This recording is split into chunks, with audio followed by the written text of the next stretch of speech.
हम लोग इस प्रकरण पे भी ध्यान देंगे। ये बंदा कह रहा था कि रामायण में बहुत अश्लीलता है। रुको, अभी इसको एक्सपोज करता है, ठीक है ना। ये बोल रहा था कि रामायण में ये बात बोली गई है, रावण सीता को ये सब बात बोल रहा है, ठीक है। ये देखिए, ये सब पढ़ लीजिए आप यहाँ पर, ठीक है। ये सब बोला जा रहा है, ये मिलावटी वाला मैं दिखा रहा हूँ, ठीक है ना आपको। ये भी बंदा मिलावटी वाला ही दिखा रहा था, मैं आपको दिखा देता हूँ, ठीक है। मिलावट हम निकालते हैं ना, अभी क्या अभी मिलावट निकालता है। सोर्सेज मैं कलेक्ट करके रखता हूँ इन सबको पेलने के लिए लाइन बाय लाइन। अभी बताते हैं इसको, ठीक है ना। अब हम सवाल ये आता है कि महर्षि वाल्मीकि को इन सबका पता कैसे चल गया, ठीक है। महर्षि वाल्मीकि तो सीता माता को खुद माता मानते थे, इतने वो मतलब संत आदमी थे, ठीक है। महर्षि वाल्मीकि, ठीक है, माता मानते थे। और दूसरा बात ये कि उनको ये सब चीज़ पता कैसे चल गया। तो उत्तर बस इतना है कि जरा यहाँ पे प्रकरण देखिए कि रावण सन्यासी वेश में आकर ऐसा बोल रहा है, ठीक है। सन्यासी रूप में आया है, ठीक है, और वास्तविक रूप में आया नहीं। अभी तक सीता माता को वास्तविक रूप में उनके समक्ष अपने आप को प्रस्तुत नहीं किया अभी तक। सन्यासी वेश में ही सीता जी के बारे में ऐसा बोल रहा है। यदि रावण को ऐसी बातें शुरू में ही बोलनी होती तो वह सन्यासी का वेश क्यों धारण करता। अब विचारिए, मतलब सोचिए, अगर सीता जी के समक्ष सन्यासी वेश में रावण ऐसी बात कहता तो अवश्य ही सीता जी उसको भिक्षा नहीं देती और ना ही सम्मान से उसे बैठने को कहती, क्योंकि यह शब्द सुनकर ही वह समझ जाती कि यह कोई सन्यासी नहीं अपितु कोई दुष्टतमा है, क्योंकि धर्म बाहरी दिखावे के लक्षित नहीं होता, ठीक है। इसलिए भगवान मनु कहते हैं, देखो यहाँ पे मनुस्मृति अध्याय से श्लोक नंबर 66, ठीक है।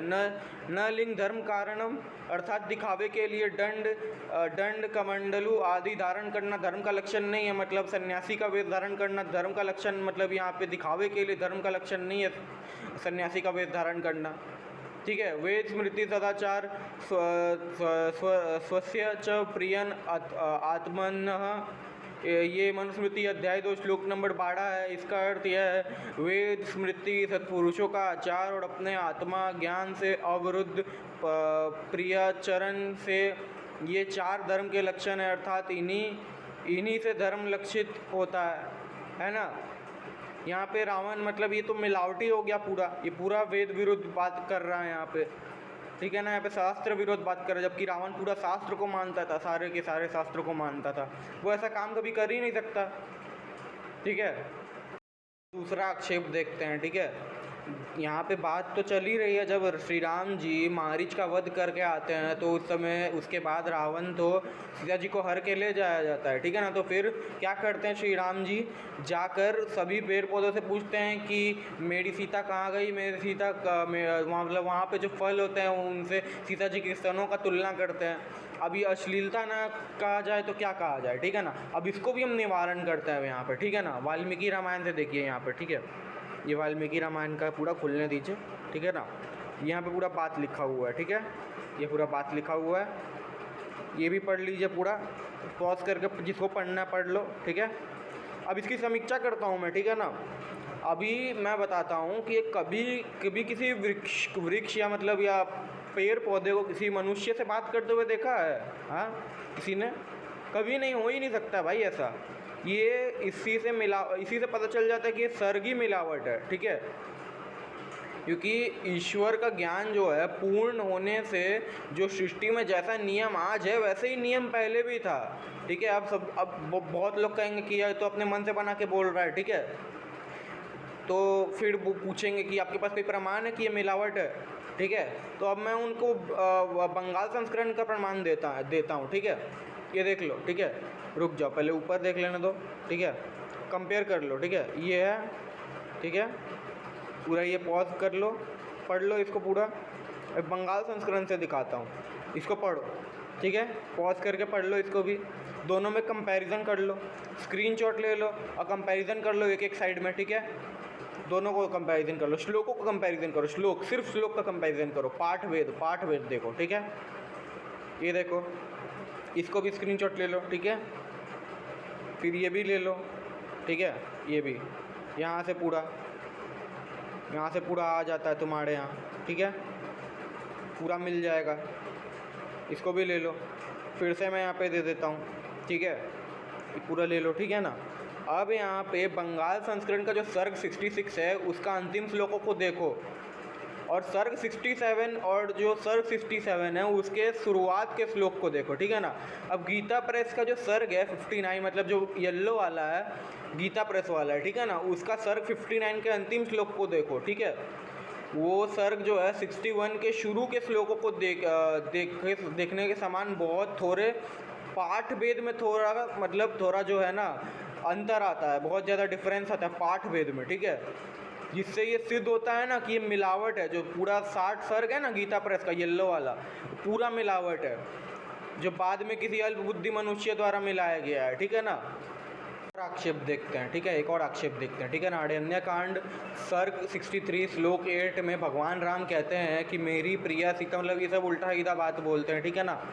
मैं बता देता हूँ, भगवान श्री राम जो थे महायोगी पुरुष थे, वो इतने उच्च कोटि के योगी थे कि उनको वासना छू भी नहीं सकती थी। उनके लिए देव ऋषि नारद जी ने समाधि मान शब्द का प्रयोग किया है, जो योगेश्वर शब्द का ही पर्याय है, ठीक है ना। यहाँ पे देख लो, अब यहाँ पे कहते हैं, ठीक है ना, यहाँ पे देख लीजिए, ठीक है, ये सर्ग का पूरा श्लोक है, ठीक है, ये एक है, ठीक है, पॉज करके पढ़ लो पूरा, मैं दिखा देता हूँ, ठीक है।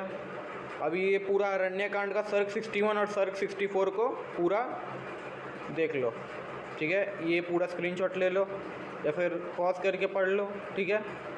ये पढ़ लो, श्लोक को पढ़ो, श्लोक को, ठीक है, श्लोक को पढ़ो पूरा, ठीक है, पाठ भेद नज़र आएगा। अब मैं दिखाता हूँ बंगाल संस्करण वाला, ठीक है, इसको भी श्लोक को देख लो, ठीक है, सारा श्लोक को देख लो, मिलता जुलता ही है सब, पाठ भेद है बस इसमें दोनों में, जिससे मिलावट सिद्ध हो जाएगा यहीं पे, ठीक है। ये भी देख लो नीचे, इसको भी ले लो पूरा, ठीक है, ये भी ले लो, देखो सही से दिखा देता हूँ मैं थोड़ा देर, ठीक है। अब देख लो, अब इसका मैं बताता हूँ, ठीक है ना। बंगाल संस्करण का जो सर्ग 68 है ना, उसको देखो, और गीता प्रेस का 61 सर्ग का अंतिम श्लोक देखो, और जो मतलब और उसी के हिसाब से जो बंगाल संस्करण का श्लोक 31 है, बंगाल संस्करण में जो 31 श्लोक है, श्लोक संख्या 24 में भी देख सकते हैं, ठीक है ना। दोनों को 31 और 24 दोनों को देख सकते हैं, सेम है, सेम लगता है, ठीक है। इससे पूर्व के श्लोक भी आप यहाँ देख सकते हैं, ठीक है, इसके पहले का भी श्लोक तुम लोग देख लो, ठीक है। किंतु इसके बाद 29 श्लोक है गीता प्रेस के 64, जो मतलब बंगाल संस्करण का 29 श्लोक है, गीता प्रेस का 64 सर्ग का प्रथम श्लोक के अंतिम आधी लाइन और जो द्वितीय श्लोक की शुरू की आधी लाइन है, इसके बाद गीता प्रेस और बंगाल संस्करण के श्लोकों में समानता है, वह कहीं थोड़ी पाठ भेद है, ठीक है, बहुत पाठ भेद है यहाँ पे, ठीक है ना, समानता ज़्यादा नहीं है, अब पाठ भेद है बहुत, ठीक है, जिससे यहाँ पे पूरा प्रूफ हो जाता है कि मिलावट बहुत ज़्यादा है, ठीक है।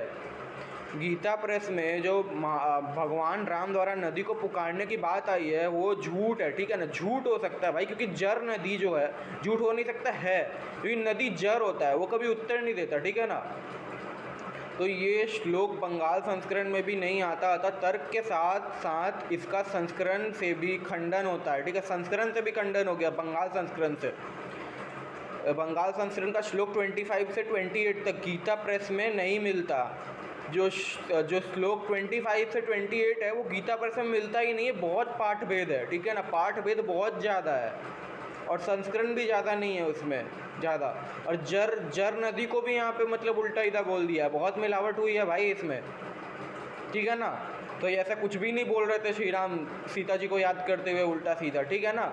ये मिलावटी श्लोक दिखाते हो तुम और उल्टा सीधा अपने मन से बोलते हो ना, अपने मन से, ये नहीं चलेगा भाई, नहीं चलेगा यहाँ पे, ठीक है ना।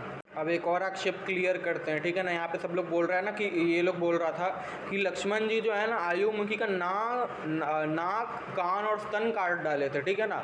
ये देखिए यहाँ पे गीता प्रेस से दिखा देता हूँ मैं, ठीक है ना। इसको पढ़ना होगा पॉज करके पढ़ लेना, तो स्क्रीनशॉट ले लेना, पढ़ लेना पूरा लेकर, ठीक है। 720p पे करके पढ़ लेना, 1818p पे जितना भी करके पढ़ लेना, ठीक है, पूरा यहाँ पढ़ लेना, देख लो, ये मैं दिखा दे रहा हूँ तुमको, ठीक है ना, पढ़ लेना, दिक्कत नहीं है कोई, ठीक है। अब ना यहाँ पे मैं समीक्षा कर देता हूँ, यह कथा अनेक संस्करणों में नहीं आई है, बंगाल संस्करण में भी देखते हैं, ठीक है ना। 74 जो सर्ग है कबंध की कथा आई है, इससे पूर्व के सर्ग मतलब इससे पहले के सर्ग में जटायु का अंतिम संस्कार होता है, ठीक है ना। इस 74th सर्ग में कदम्ब की कथा आ गई है, किंतु वहाँ कहीं भी अयोमुखी की कथा नहीं आई है। अयोमुखी जो है उसकी कथा नहीं आई है, ठीक है ना। ये देख लो, श्लोक देख लो, ठीक है ना। इसको गीता प्रेस का श्लोक से मिला लो इन दोनों से, ठीक है। इसमें नहीं आई है। इसी तरह ना जो प्रश्नोत्तर संस्करण है 76 सर्ग है उसका, उसमें भी कथा नहीं आई है ये वाले, ठीक है ना। उसमें भी ये वाली कथा नहीं आई है, लेकिन ये वाला जो है बंगाल संस्करण में दिखा रहा हूँ तुमको, ये वाला पूरा पढ़ लो, ठीक है। और इसका श्लोक से पूरा कंपेयर कर लो, सिर्फ श्लोक से, संस्कृत श्लोक जो है उससे कंपेयर कर लो, पाठ भेद भी नजर आएगा और कहीं पे तुमको तो प्रसंग मिलेगा ही नहीं ये वाला। और यहाँ से भी इसका पोस्टमार्टम हो गया, ठीक है ना। इस्लामिक अवेकिंग का पोस्टमार्टम हो गया यहाँ से भी।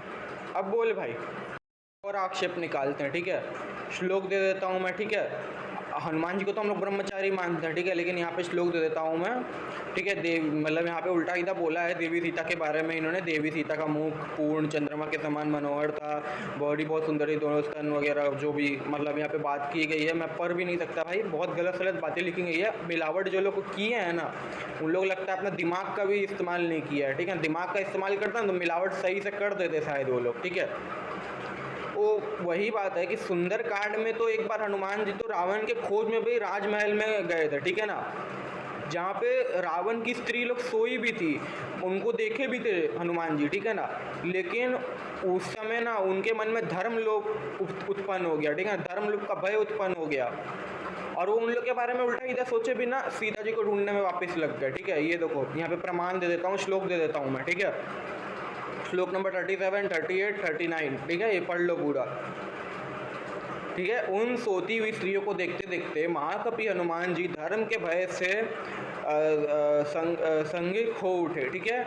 उनके हृदय में बड़ा भारी संदेह उपस्थित हो गया। वे सोचने लगे कि इस तरह गाढ़ निद्रा में सोई हुई पराई स्त्रियों को देखना अच्छा नहीं है, यह तो मेरे धर्म का अत्यंत विनाश कर डालेगा। मेरी दृष्टि अब तक कभी पराई स्त्रियों पर नहीं पड़ी है, यहीं आने पर मुझे पराई स्त्रियों का अपहरण करने वाले कि इसी पापी रावण का भी दर्शन हुआ है, ठीक है। अब यहाँ पे और श्लोक दे देता हूँ, ठीक है। जब उन्हें इस प्रकार की शंका हो जाती है तो वे स्वयं ही इस शंका का निवारण करते हैं, मतलब जब उनको इस प्रकार का मतलब प्रॉब्लम हो जाता है तो वो इस प्रॉब्लम का सोल्यूशन खुद ढूंढते हैं। यहाँ पे श्लोक दे देता हूँ मैं 40, 41, 42, ठीक है। अर्थात तदंतर मनसवी हनुमान जी के मन में एक दूसरी विचारधारा उत्पन्न हुई। उनका चित्त अपने लक्ष्य में सुस्थिर था, अतः यह नई विचारधारा उन्हें अपने कर्तव्य ही निश्चय करवाने वाली थी। तो इस चीज़ से उनका कर्तव्य और निश्चय हो गया। अब तुम खुद सोचो कि हनुमान जी इन लोग को देखकर नहीं भटके, ये सुंदर सुंदर स्त्रियों को सोते हुए इन लोग को देख के नहीं भटके, तो सीता माता को देख के क्यों भटकेंगे, जबकि वो तो खुद माँ मानते थे। अब क्या कभी मतलब कोई बेटा क्या अपनी माँ के बारे में ऐसा कभी कह सकता है? हाँ, नहीं कह सकता। मिलावट तो सही से कर लेते भाई, पहला श्लोक तो मिटा देते, ये सब तो मिटा देते भाई, तब मिलावट करते। तुमको तो मिलावट भी करने नहीं आता है भाई।